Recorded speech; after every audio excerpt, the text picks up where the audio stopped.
બધા સદા હોય જગતમાં પણ આપણા. અને બીજું કઈ કે અત્યારે બાપુ આપણો દીકરો હોય 15 વર્ષનો 20-22 વર્ષનો થાય પછી આપણે બધે પૂછાય કે ભાઈ આને જવું ક્યાંક હોય તો આપણે ક્યાં હોય ભાવનગર ને કોઈ પૂછે ક્યાં ગામ ગયા હતા તો આપણે રાજકોટ નથી સાચું નહીં કહીએ શું કામ કે પરણાવવા અમે પુત્ર કાઢે માંડ માંગો નાખીએ અરતી મોટી માયાની અમે રાજ છું રાખીએ શું કામ બગાડી નાખે કોઈ બાજી પાજીને ફટલું જ્યાં પડે જ્યાં જ્યાં જુઓ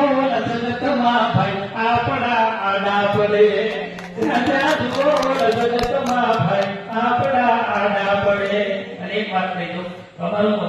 કોલેજનો કાર્યક્રમ લક્ષ્મણભાઈ ગઢવી દિગલસિંહ મેઘાનંદ ગઢવી જામનગર એમના દીકરા એટલો કે તેનું દેશ થઈ ગયું